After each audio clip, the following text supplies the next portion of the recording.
नमस्ते दोस्तों, स्वागत है आप सबका फिर से एक बार सरकारी परीक्षा के यूट्यूब चैनल पे। और इस यूट्यूब चैनल पे हम लाए हुए हैं आरआरबी ग्रुप डी के प्रीवियस पेपर्स की सीरीज, जहां पर हम डिस्कस करते हैं प्रीवियस पेपर क्वेश्चंस को शिफ्ट वाइज और साथ में जानते हैं कि उनसे रिलेटेड किस तरह के सवाल बन सकते हैं और क्या क्या चीज़ें हमें अच्छे से पढ़नी चाहिए, क्या क्या चीज़ें हमें जो है जिन पे अधिक फोकस करना चाहिए।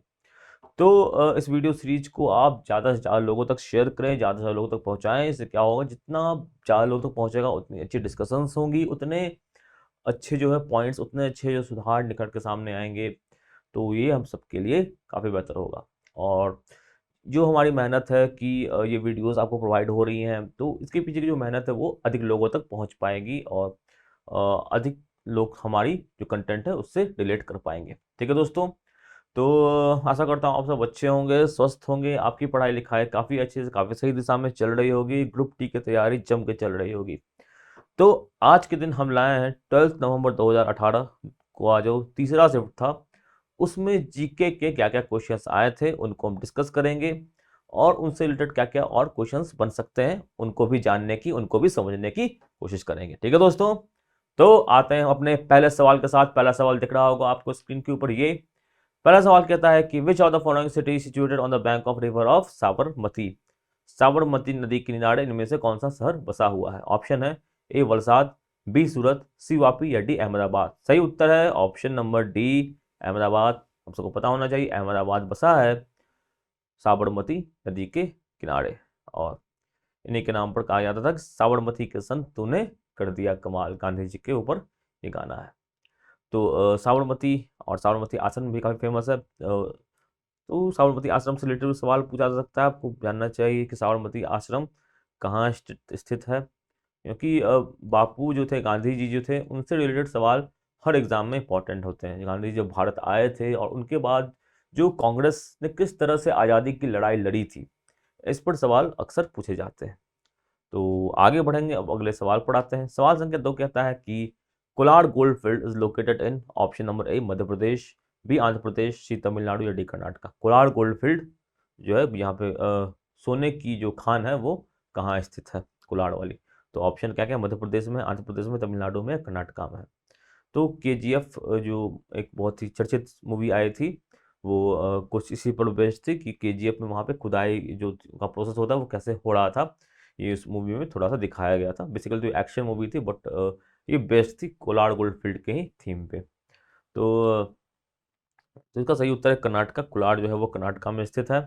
तो कोलार गोल्ड फील्ड कुछ इस तरह का दिखता है, आप देखो यहाँ पे क्या ना, सोने की खान होती है, सोने की खुदाई से जो होता है वो मिलता है। ठीक है, तो कोलार गोल्ड फील्ड का एक अलग ही इतिहास रहा है और इससे जो रिलेटेड काफ़ी इंटरेस्टिंग फैक्ट्स हैं, सब आपको जरूर पढ़ने चाहिए। तो कहाँ है ये तो जानना जरूरी है। केजीएफ हर किसी को पता हो, केजीएफ मूवी सभी ने देखी होगी, तो ये जो क्वेश्चन है वहाँ पे यहाँ से इजीली रिलेट कर सकते हैं। तो जीके क्वेश्चंस तो आप पढ़ते तो वहीं, साथ ही साथ आपको जीके क्वेश्चंस आसपास की घटनाओं से रिलेट करना आना चाहिए। ठीक है, आगे बढ़ेंगे, अगला सवाल पढ़ाते हैं। सवाल संख्या 3 ये कहता है कि Rajiv Gandhi cricket ground is located in which city. Rajiv Gandhi cricket ground कौन से शहर में स्थित है? ऑप्शन है हैदराबाद, बी कोची, सी चेन्नई या डी बैंगलोर। सही उत्तर है ऑप्शन नंबर ए हैदराबाद।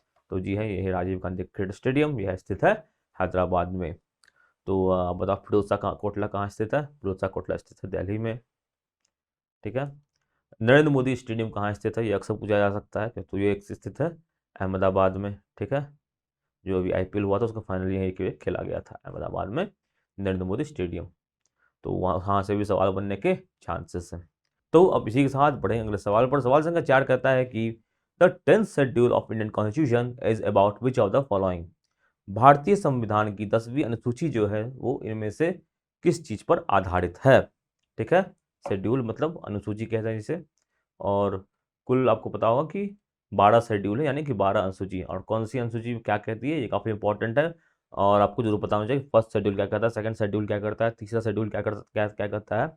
इन सब पे सवाल बन सकते हैं अलग अलग फॉर्म में, जैसे कि ये कब आए थे और ये किस बारे में है, ऐसे के सवाल पूछे जा सकते हैं। ठीक है, जैसे कि भारतीय भाषाओं के बारे में कौन सा शेड्यूल है, अगर पूछता है तो आप बता सकते हो कि वो 8th शेड्यूल है। ये आपको कब पता चलेगा, जब आप जो 12 के 12 शेड्यूल है इनके बारे में जान लोगे। ये कब आए थे ये जान लोगे। जैसे कि 8 शेड्यूल तो पहले ही आ गए थे, 4 शेड्यूल बाद में ऐड किए गए थे, तो ये 4 शेड्यूल भी कुछ ज़्यादा इंपॉर्टेंट हो जाता है एग्जाम के पॉइंट ऑफ व्यू से। ठीक है, तो यहाँ पे प्रश्न पे आते हैं। प्रश्न कह रहा है कि the 10th schedule of Indian constitution is what, which are the following. 10वां अनुसूची वो किस पर आधारित है? ऑप्शन है एंटी डिफेक्शन, यानी कि जो पार्टी दल बदल होता है उस पर आधारित है। B right to privacy, privacy पर आधारित है। सी यूनिवर्सल एडल्ट सफरेज, यानी कि यूनिवर्सल एडल्ट सफरेज मतलब हर किसी को मत का अधिकार, उस पर आधारित है। या डी राइट टू एजुकेशन, शिक्षा के अधिकार पर आधारित है। सही उत्तर जान लेंगे। सही उत्तर है ऑप्शन नंबर ए, एंटी डिफेक्शन लॉ। ठीक है, ये जो 10th शेड्यूल है वो एंटी डिफेक्शन लॉ पर आधारित है। ये एंटी डिफेक्शन क्या है ये जान लेते हैं।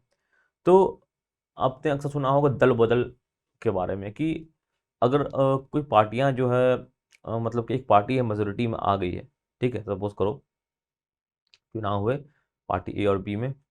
ठीक है, पार्टी ए के पास मेजोरिटी है, ठीक है, पार्टी ए लाइक पार्टी ए ने जीते कुछ 40 41 42 सीट, और पार्टी बी ने जीते कितने, कुल 40 सीट। ठीक है, तो मेजोरिटी के लिए 42 चाहिए था, 42 तो इसने कंप्लीट कर लिए, तो अब इसकी सरकार बननी चाहिए। बट सपोज करो इसके जो 2 विधायक हैं, ठीक है, ये अपनी पार्टी ए छोड़ के पार्टी बी में चले जाएं, तो क्या होगा? अब सरकार बन जाएगी बी की, ये तो हो सकता है। तो बस इन्हीं चीज़ों को रोकने के लिए एंटी डिफेक्शन लॉ को लाया गया। कहने का मतलब ये होता है कि अगर ऐसे केस में अगर आप अपनी पार्टी छोड़ रहे हैं तो क्या होगा, तो आपको जो है वो एमएलए से आप नहीं रह पाओगे, आपको एमएलए से पद से निकाल दिया जाएगा। यही है 10th शेड्यूल का एंटी डिफेक्शन लॉ। ठीक है, तो अगर अपनी पॉलिटिकल पार्टी को छोड़ रहे हो, अपने जिस सैम्पल पर आपने लड़ा है उसको छोड़ रहे हो इलेक्शन के बाद, तो आप पर ये लॉ लगता है। ठीक है, तो इसके अलावा ये जो है ऐड कब किया गया था ये भी जानना जरूरी है। ये ऐड किया गया था 52वें अमेंडमेंट के थ्रू 1985 में। ठीक है, 10th शेड्यूल कब ऐड किया गया था? 52वें अमेंडमेंट के थ्रू 1985 में इसको ऐड किया गया था, इसको जोड़ा गया था। ठीक है, तो इसमें क्या कहा गया था कि जो इलेक्टेड मेंबर्स है वो डिस्क्वालीफाई हो जाएंगे और अपनी पॉलिटिकल पार्टी को छोड़ेंगे। लेकिन पर ये चीज़ बदल भी सकती है, अगर जैसे कि यहाँ से इसके जो 2/3 मेंबर है, सपोज करो, ठीक है, इसके जो 2/3 मेंबर है उन्होंने डिसाइड कर लिया कि हम ये पार्टी छोड़ के इसमें जाएंगे, तो उन 2/3 मेंबर पर ये कानून नहीं लगेगा, क्योंकि तब एक मास जो रूप में है जो वो एक पार्टी छोड़ के दूसरी पार्टी में जा रहा है। ठीक है, तब ये लॉ नहीं लगेगा। ये लॉ ये लगेगा 1 2 3 या 2/3 से कम जो लोग हैं वो पार्टी को छोड़ रहे हैं, तो उन पर ये कानून लगेगा और उन्हें पार्टी से निष्कासित किया जा सकता है, उन्हें एमएलए के पद से भी निष्कासित किया जा सकता है। ठीक है, तो 10th शेड्यूल के बारे में जरूर पढ़ें, सारे शेड्यूल के बारे में पढ़ें, वो उनके क्या क्या पॉइंट में इंपॉर्टेंट है और उनमें छुपे हुए क्या क्या पॉइंट्स होते हैं वो आपको जानने अधिक ज़रूरी है। ठीक है, जैसे 5th और 6th शेड्यूल होता है वो नॉर्थ ईस्टर्न स्टेट्स पर आधारित होता है, तो उसके बारे में आपको जरूर पढ़ना चाहिए। क्योंकि हमारा अभी हाल में जो सीएए का कानून आया था उसमें उस शेड्यूल को भी चर्चा की गई थी। ठीक है, आगे बढ़ेंगे, अगले सवाल पर आते हैं। सवाल संख्या 5 कहता है कि which of the following indicator is use to measure headline inflation in India. Bharat में इन्फ्लेशन को मेजर करने के लिए, जो महंगाई दर होती है उसको मेजर करने के लिए जो है वो कौन सा इंडिकेटर यूज होता है, कौन सा पैमाना उसके लिए इस्तेमाल किया जाता है? ऑप्शन है A CPI consumer price index, B WPI wholesale price index, C GDP deflator, या डी इंडस्ट्रियल प्रोडक्शन इंडेक्स। तो जान लेते हैं पहले सही उत्तर। सही उत्तर option number B WPI wholesale price index. जी हाँ, भारत में होलसेल प्राइस इंडेक्स को यूज किया जाता है इन्फ्लेशन को नापने के लिए। अब ये होता क्या है ये जान लेते हैं। तो देखो पहले सीपीआई जान लो क्या होता है। सीपीआई होता है कंज्यूमर प्राइस इंडेक्स। इसका मतलब ये हुआ कि प्राइस जो कंज्यूमर के लिए उसमें कितना बदलाव आया है। जैसे कि कोई कमोडिटी हमने ए है, ये हमने खरीदी है अभी 10 रुपये में, ठीक है, अगले साल हमने इस खरीद रहे हैं इसे 12 रुपये में, तो जो सीपीआई जो कैलकुलेट होगा ना, इस जो 2 रुपये की बढ़त हुई इस 10 पे, उस पर कैलकुलेट होगा। ठीक है, ये कंज्यूमर के लिए है। बट कोई भी चीज़ तो सीधा बन के आती नहीं है, होलसेल में आती है। जैसे कि ये हमने दुकान से खरीदा, दुकान के पास किसी होलसेल मार्केट से खरीदा के आती है कोई भी चीज़। ठीक है, तो होलसेल मार्केट में जो है वो क्या इसमें बदलाव आया, जैसे कि इसे इसने ये 10 में दिया तो सपोज इसको 8 में पड़ा होगा, 2 के प्रॉफिट पे इसने बेचा। ठीक है, तो 8 से अब इसका दाम 10 हो गया और तब इसका 10 का 12 हो गया, तो 8 पर जो 2 का पॉइंट बढ़ा है उससे हमारा इन्फ्लेशन डिफाइन होता है, ठीक है। तो ये होता है WPI, और ये 2/10 का हो अगर हम डिफाइन करें कि 10 पे 2 बढ़ा तो ये हो जाएगा CPI, ठीक है। 8 पे 2 बढ़ा जाएगा WPI। तो हमारा जो इन्फ्लेशन है वो WPI पे डिफाइन होता है कि होलसेल के दाम कितने बढ़े हैं, उस पर हम अपने जो महंगाई दर है उसको भारत में डिसाइड किया जाता है, ठीक है दोस्तों। आगे बढ़ते हैं। अगला जो हमारा ऑप्शन है वो था GDP डिफ्लेक्टर के बारे में। ये कहता है कि जो GDP है उस पे हमारे प्राइस कितना GDP के हिसाब से कितना डिफर कर रहा है, तो उस वो समझ आता है GDP डिफ्लेटर, ठीक है। इंडस्ट्रियल प्रोडक्शन इंडेक्स क्या होता है? इंडस्ट्रियल में प्रोडक्शन जो कैपेसिटी है वो, मैन्युफैक्चरिंग है वो कितनी उससे अधिक या उससे कम हुई है, जो हमारी कैपेसिटी उससे कितनी कम या अधिक हुई है, ये डिफाइन करता है इंडस्ट्रियल प्रोडक्शन इंडेक्स। तो इन्फ्लेशन डिपेंड करता है WPI पे, ये जानना जरूरी है। और बेसिक सबका बेसिक डेफिनेशन हमें जानना जरूरी है, इनमें हमें लाइक PhD करने की जरूरत नहीं है। आप बेसिकली समझ लो जो कि चीज़ें होती क्या है, तो अपना कॉमन सेंस का इस्तेमाल करके या किस तरह से इसको हम लोग डिफाइन करेंगे उसको देख के आप समझ जाओगे कि किसका क्या मतलब है, किसका कहाँ पे क्या यूज हो रहा है, ठीक है दोस्तों। आगे बढ़ेंगे, अगला सवाल पढ़ाते हैं। सवाल संख्या 6 कहता है कि Indian national Congress was formed in this year. कौन से साल में भारतीय राष्ट्रीय कांग्रेस की जो स्थापना है वो हुई थी? ऑप्शन है 1885, बी 1947, सी 1858 या डी 1853। 1885, 1947, 1858, 1853। सही उत्तर क्या होगा? सही उत्तर होगा ऑप्शन नंबर ए 1885। यहाँ स्थापना हुई थी भारतीय नेशनल कांग्रेस की। बाकी एक साल भी इंपॉर्टेंट है किसी ना किसी कारण से। जैसे 1947 में तो भारत को आज़ादी ही मिली थी, ठीक है। 1853 1858 में 1853 में एक काफ़ी इंपॉर्टेंट चार्टर एक्ट आया था, ठीक है। और 1858 में जो है वो क्या हुआ था कि जो ईस्ट इंडिया कंपनी है वहाँ से जो क्राउन है हमारा वो चला गया था किसके पास? वो चला गया था ब्रिटिश सरकार के पास। मतलब जो ब्रिटिश पार्लियामेंट था, जो ब्रिटिश की जो महारानी थी, वो अब भारत को कंट्रोल कर रही थी। और उससे पहले क्या था? उससे पहले ईस्ट इंडिया कंपनी भारत को कंट्रोल करता था, ठीक है। तो ये सारों जो पॉइंट है वो काफ़ी इंपॉर्टेंट है। अगर इंडियन नेशनल कांग्रेस की बात करें तो इसकी स्थापना कब हुई थी? इसकी स्थापना हुई थी 28 दिसंबर 1885 को।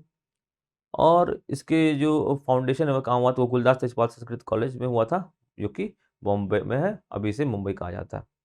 तो 72 लोगों ने इस सेशन को अटेंड किया था। इसकी स्थापना की थी एओ ह्यूम ने, जिसे जनरल सेक्रेटरी का दर्जा मिला था जिन्हें। और वोमेश चंद्र बनर्जी WC बनर्जी जो थे वो इसके अध्यक्ष चुने गए थे। पहले कांग्रेस सेशन में WC बनर्जी अध्यक्ष चुने गए थे। इंपॉर्टेंट अगर लीडर्स की बात करें तो उनमें से दादा भाई नौरोजी थे, दिनेश वाचा थे, विलियम विडरबर्न थे, फिरोज शाह मेहता थे। ये इंपॉर्टेंट पर्सनैलिटीज थे जो कि कांग्रेस के शुरुआती सेशन में कांग्रेस के साथ जुड़े हुए थे। तो जो कांग्रेस के सेशंस होते हैं इनकी अलग इंपॉर्टेंस होती है। अक्सर इनसे सवाल RRB पूछता है कि कांग्रेस के हर सीजन की क्या इंपॉर्टेंस रही है, वहाँ से सवाल आता है। जैसे 1885 में स्थापना हुई, ठीक है। अगला सेशन कब हुआ? और हर सेशन में जो इम्पोर्टेंट जो प्रेसिडेंट रहे हैं कांग्रेस के वो कौन रहे? जैसे कि पिछले ही अगर वीडियो की बात करें जाए तो सवाल था कि 1929 में जो कांग्रेस का सेशन हुआ था लाहौर में, उसमें प्रेसिडेंट कौन थे? क्योंकि उसका एक एजेंडा था, उसका एजेंडा था कि पूर्ण स्वराज का। तो इस तरह के सवाल पूछे जाते हैं कि पूर्ण स्वराज का एजेंडा वो पहली बार कौन से साल में आया था, ठीक है। वहाँ पे भारत के प्रेसिडेंट कांग्रेस के प्रेसिडेंट कौन थे उस वक्त? तो हर तरह से सवाल बनता है। तो भारत का जो इतिहास है, खास करके वो मॉडर्न हिस्ट्री का पार्ट जो भारत के फ्रीडम स्ट्रगल से जुड़ा हुआ है, जो गांधी जी भारत आए थे और उसके बाद जो घटनाएं घटी या कांग्रेस के फॉर्मेशन के साथ जो जो चीज़ें जुड़ी हुई है, वहाँ से RRB अक्सर सवाल पूछता है। तो कांग्रेस के बारे में और कांग्रेस के सेशंस के बारे में सवाल आएंगे ही आएंगे। आपको कांग्रेस के जो भी इंपॉर्टेंट सेशंस हैं सबको टाइमलाइन के थ्रू आपको पढ़ लेना चाहिए, ठीक है। आगे बढ़ते हैं अगले सवाल पर। क्वेश्चन संख्या 7 कहता है कि after the death of Harshavardhana the king of Pratihara Pala and Rajputas dynasty fought with each other to gain control over. Option number है बादामी, बी कनौज, सी दिल्ली या डी गुजरात। सही उत्तर है ऑप्शन नंबर बी कनौज। तो हर्षवर्धन एक बहुत ही बड़े राजा थे और उनकी मृत्यु के बाद प्रतिहारा, पाला और राजपूता जो डायनेस्टीज थी जो कि भारत के 3 तरफ से थी, वो कन्नौज पर जो थे वो कब्जा चाहते थे, क्योंकि कन्नौज एक बहुत ही स्ट्रेटजिक पॉइंट था। कन्नौज से बहुत सारा व्यापार होता था और कन्नौज पर कब्जा कर लिया मतलब उस वक्त होता कि भारत पर आपका कब्जा हो जाएगा। तो 3 उस टाइम की जो सबसे पावरफुल जो किंगडम थे, गुज्जर प्रतिहारास, पाला और राजपूतास आपस में लड़ते थे, जिसे एक ट्रिपटाइट स्ट्रगल भी कहा जाता है। ठीक है, तो यहाँ पे देखो, यहाँ पे कन्नौज है उत्तर प्रदेश में, और राजनीतिक रूप से कन्नौज आज भी काफ़ी इंपॉर्टेंट है। अगर आप उत्तर प्रदेश से हो तो आप कन्नौज की इंपॉर्टेंस जानते होंगे। तो यहाँ पे देखो, ये राष्ट्रकूटा की डायनेस्टीज थी। ठीक है, ये प्रतिहारास की थी, और ये जो थे वो पालास थे। तो यहाँ पे कन्नौज के लिए अक्सर जो है वो युद्ध होता था, जो कन्नौज इन तीनों के बेसिकली बॉर्डर पर ही था एक तरह से। तो कन्नौज के लिए अक्सर युद्ध होता था तीनों किंगडम्स में, और अक्सर युद्ध और अक्सर जो फाइट्स होते रहते थे, तो इसे ट्रिपटाइट स्ट्रगल कहा गया, और इतिहास के हिसाब पॉइंट ऑफ व्यू से काफ़ी इंपॉर्टेंट टॉपिक है। इसी के साथ आगे बढ़ेंगे अगले सवाल पर। सवाल कहता है कि which Indian architect was award the first Pritzker architect prize. Option है A Sheila Sri Prakash, B Balkrishna Doshi, C Satish Gujral, या डी रेवती कामनाथ। तो इसका सही उत्तर ऑप्शन नंबर बी बालकृष्ण दोषी। पिछली बार भी इसके बारे में सवाल पूछा गया था। बालकृष्ण दोषी जो थे, इनका काफ़ी योगदान रहा है, वर्ल्ड फेमस आर्किटेक्ट हैं, भारत के हैं। रॉयल गोल्ड मेडल 2022 में मिल चुका है। तो करंट अफेयर का पार्ट भी इनसे जुड़ा हुआ सवाल बन सकता है। ठीक है, तो ये अवार्ड इन 2018 मिला था, और इस अवार्ड को काफ़ी प्रतिष्ठित माना जाता है, आर्किटेक्ट का नोबेल प्राइज इसे माना जाता है। ठीक है, तो नाम याद रखेंगे, प्रिट्जकर आर्किटेक्ट प्राइज। ठीक है, इसी के साथ आगे बढ़ेंगे सवाल संख्या 10 पर। यह कहता है कि the third battle of Panipat was fought in the year dash. Panipat की तीसरी लड़ाई कौन से वर्ष में लड़ी गई थी। ऑप्शन है ए 1761, बी 1762, सी 1763, या डी 1760। ऑप्शन नंबर ए है 1761, बी 1762, सी 1763, या डी है 1760। सही उत्तर है ऑप्शन नंबर ए 1761। यहाँ 1761 में पानीपत की तीसरी लड़ाई लड़ी गई थी, और ये लड़ाई कब शुरू हुई थी। शुरू हुई 14 जनवरी 1761 को। इनकी बीच लड़ी गई थी northern expeditionary force of Maratha empire. Maratha empire उस वक्त काफ़ी बड़ा हो चुका था, काफ़ी पॉपुलर था, और भारत के अच्छे खासे हिस्से पर मराठा एम्पायर का कब्जा था। और जो दूसरी साइड की टीम थी वो थी अफगानिस्तान के राजा अहमद शाह अब्दाली की, और इनके साथ जो थे वो रोहिला के अफगान्स थे, और दोआब थे, शुजाउद्दौला थे जो नवाब ऑफ अवध थे। ये सब इनके साथ टाइप हो चुके थे, और ये सब मराठा एम्पायर के खिलाफ युद्ध कर रहे थे। ठीक है, मराठा एम्पायर को कौन लीड कर रहा था। मराठा को लीड कर रहे थे पेशवा जो थे उस वक्त के सदाशिवराव भाव। तो काफ़ी एक बड़ा बैटल था, बैटल ऑफ पानीपत। और मराठा एम्पायर यहाँ से जो है वो कुछ समय के लिए वो बंद हो गया, शांत हो गया, और इसका जो विनिंग, जो लगातार जो जीत रहे थे मराठा एम्पायर, वो यहाँ पे आके रुक गया। अहमद शाह अब्दाली की जो सेना थी वो इस युद्ध में जीत गई थी। ये थी तीसरी बैटल ऑफ पानीपत। पानीपत की तीनों लड़ाई काफ़ी इंपॉर्टेंट है। पहली पानीपत की लड़ाई ये थी जिससे मुगल की स्थापना हुई थी, इसके बारे में सवाल पिछले बार भी पूछा गया था। और इसके अलावा दूसरा जो था वो था हेमू और अकबर के बीच में था। और तीसरी पानीपत की लड़ाई, ये तीनों पानीपत की लड़ाई इंपॉर्टेंट है, उनकी टाइम लाइन्स इंपॉर्टेंट है, इसको अच्छे से पढ़ के जाइएगा, सवाल आने के काफ़ी चांसेस हैं। तो आगे बढ़ेंगे, सवाल संख्या 11 कहता है कि who write the book the White Tiger which was awarded the Man Booker prize in 2008। तो पुस्तक का नाम व्हाइट टाइगर ये किन्होंने लिखा था। तो पुस्तक का नाम अक्सर पूछा जा रहा है, ज़रूरी नहीं कि पुस्तक का नाम जो है वो करंट अफेयर के पार्ट में पूछा जाए, ये स्ट्रैटेजी के पार्ट में भी पूछा जा सकता है कि बहुत 3 साल 4 साल पहले की जो पुस्तक है उनके बारे में भी पूछा जा सकता है कि इसकी लेखक कौन है। तो जो बुक्स एंड ऑथर्स है वो आपको अच्छे से पढ़ने चाहिए। इंपॉर्टेंट जो भी बुक्स हैं पिछले 4-5 साल के, वो तो आपको पता होने चाहिए, पिछले साल के भी पता होने चाहिए, करंट अफेयर में पूछे जा सकते हैं यार। और उनसे पहले के भी जो इंपॉर्टेंट बुक्स हैं जो अभी तक चर्चित हैं उनके बारे में भी अक्सर प्रश्न पूछे जाते हैं, जैसे कि व्हाइट टाइगर अभी भी चर्चित है, और इसके बारे में प्रश्न पूछा गया था कि इसके लेखक कौन है। ऑप्शन कौन क्या क्या है, एक अमिताभ घोष, बी अनिता देसाई, सी अरविंद अडगिया, या डी अरुंधति राय। सही ऑप्शन है option number C Aravind Adiga. तो अरविंद अडिगा की ये किताब थी द व्हाइट टाइगर, और इसे बुकर प्राइज मिला था 2008 में। इस पर एक मूवी बनी थी, इसमें राजकुमार राव थे, प्रियंका चोपड़ा थे। और ये व्हाइट टाइगर जो थे था जो बुक, ये बेसिकली एक बुक था जिसमें एक व्यक्ति की जो है वो कहानी दिखाई गई है कि वो किस तरह से बचपन में गरीबी से गुजर के किस तरह से अपने आप को सफल बनाता है। तो लूजली ये इसी तरह की कहानी पर ये बुक बेस्ट है, तो इसके बारे में जरूर पढ़ें। और जो इंपॉर्टेंट राइटर्स हैं अमिताभ घोष, अनिता देसाई, अरुंधति राय, इनकी जो बुक्स आती रहती हैं उन पर भी सवाल बनने के काफ़ी चांसेस होते हैं। हाल फिलहाल में उनकी जो भी बुक्स आई हैं वो तो आपको पता होनी चाहिए, जैसे कि और पहले वीडियोज़ में बताया कि शशि थरूर की जो बुक्स होती हैं उन पर सवाल अक्सर बनते हैं इन एग्ज़ाम्स में। ठीक है दोस्तों, तो और इसके अलावा जो अमीश त्रिपाठी है उनकी किताबों पर सवाल बनते हैं। तो आगे बढ़ते हैं अगले सवाल पे। सवाल संख्या 12 कहता है कि who is the first Indian woman to win an Olympic silver medal at 2016 summer Olympic games? 2016 के इस ओलंपिक गेम्स में सिल्वर मेडल जीतने वाली पहली भारतीय महिला कौन थी?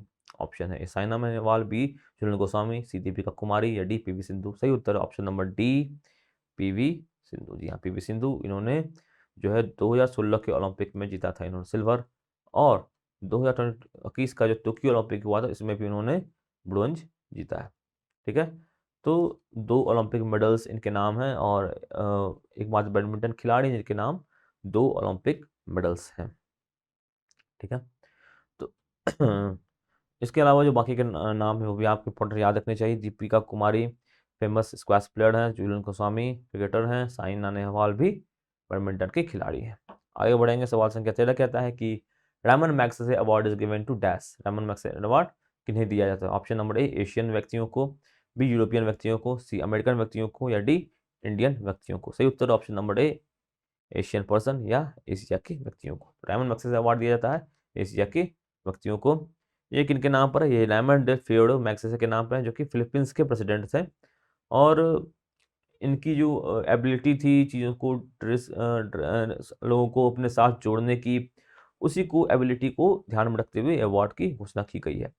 तो रैमन मैग्सेसे अवार्ड एशिया का प्रीमियम अवार्ड माना जाता है, एशिया का नोबेल भी इस अवार्ड को कहा जाता है। तो सभी जो फील्ड हैं जो सोशल सर्विस से जुड़े हुए हैं उनके तहत जिन लोगों ने अच्छा काम किया उन्हें ये अवार्ड से सम्मानित किया जाता है। भारत की तरफ से पहला डायमंड मैग्सेसे अवार्ड पाने वाले थे विनोबा भावे, और जो आखिरी भारत की तरफ से जिन्हें मैग्सेसे अवार्ड अभी मिला है तो वो थे रवीश कुमार पत्रकार है जो, इन्हें ये अवार्ड मिल चुका है। ठीक है, आगे बढ़ते हैं, अगले सवाल पढ़ाते हैं। सवाल संख्या 14 कहता है कि the movie the man who knew infinity based on biography of which are the famous person. तो मूवी थी मैन हू न्यू इन्फिनिटी, वो किसकी बायोग्राफी पर बेस्ड है? ऑप्शन है Abdul Kalam, B Srinivasan Ramanujan, C M S Swaminathan या डी सी वी रमन। सही उत्तर है option number B Srinivasan Ramanujan. ये देखिए, और ये बुक है। तो देव पटेल जो अभिनेता हैं इन्होंने इसमें श्रीनिवासन रामानुजन का किरदार निभाया था। ये हॉलीवुड की मूवी थी, तो हॉलीवुड वाले भारत पे इस तरह की मूवी बना रहे हैं, जो कि अच्छी बात है कि श्रीनिवासन रामानुजन इन पर मूवी बननी चाहिए। इनके बारे में लोगों को पता होना चाहिए, इनकी क्या अचीवमेंट्स थी, और विश्व पटल पर भी इनका एक बड़ा बड़ा नाम है। और रामानुजन नंबर, रामानुजन थ्योरम, ये इन चीज़ों का भी जिक्र किया जाता है। मैथमेटिक्स के स्टूडेंट्स इन चीज़ों को पढ़ते हैं।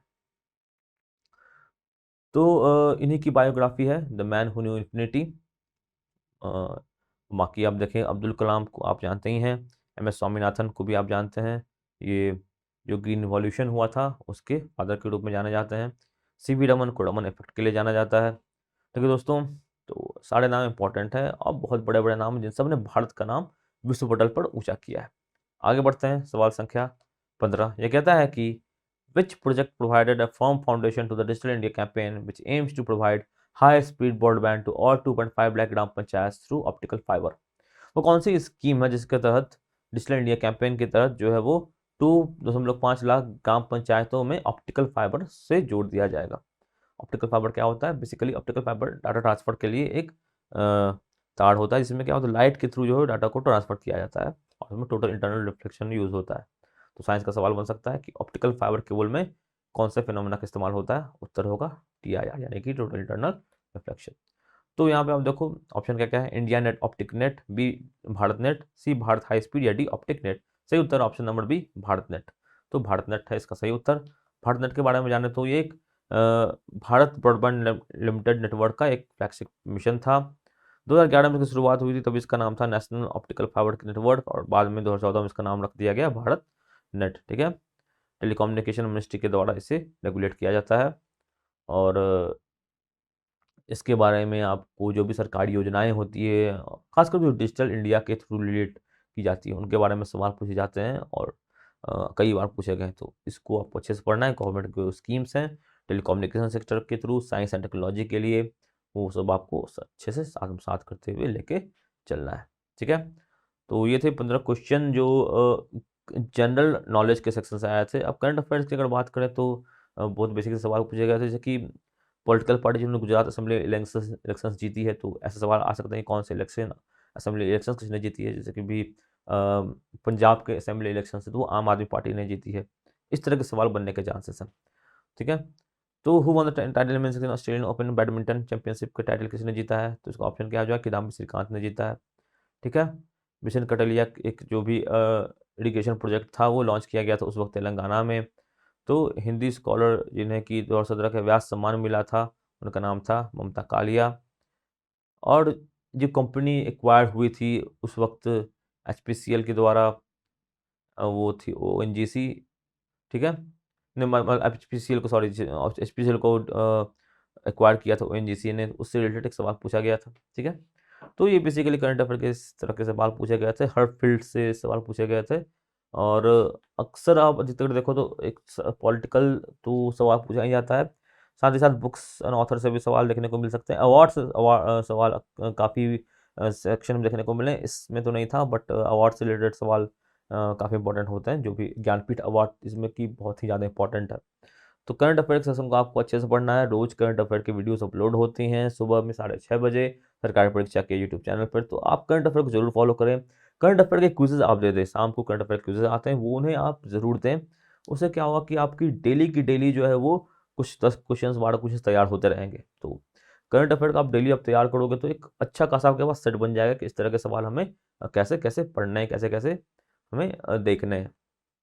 तो रोज करंट अफेयर पढ़ोगे तब आपको याद रहेगा। आप एक ही बार करंट अफेयर सोचोगे कि 2 महीने 3 महीने का पढ़ लेते तो बहुत हेक्टिक हो जाता है, आपके सर में दर्द हो जाएगा, लेकिन कुछ याद नहीं रहेगा।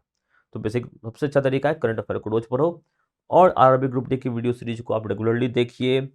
जो भी इस वीडियोस आते हैं उनको आप पूरा देखने की कोशिश करें। जो भी इसमें आप शॉर्ट कमिक्स ला सकते हैं उसके बारे में आप कमेंट सेक्शन में बता सकते हैं कि आपको ये चीज़ें आपको चाहिए, और तो उन चीज़ों को हम पे कार्य जरूर करेंगे। और इसी के साथ हम समाप्त करेंगे आज की वीडियो को।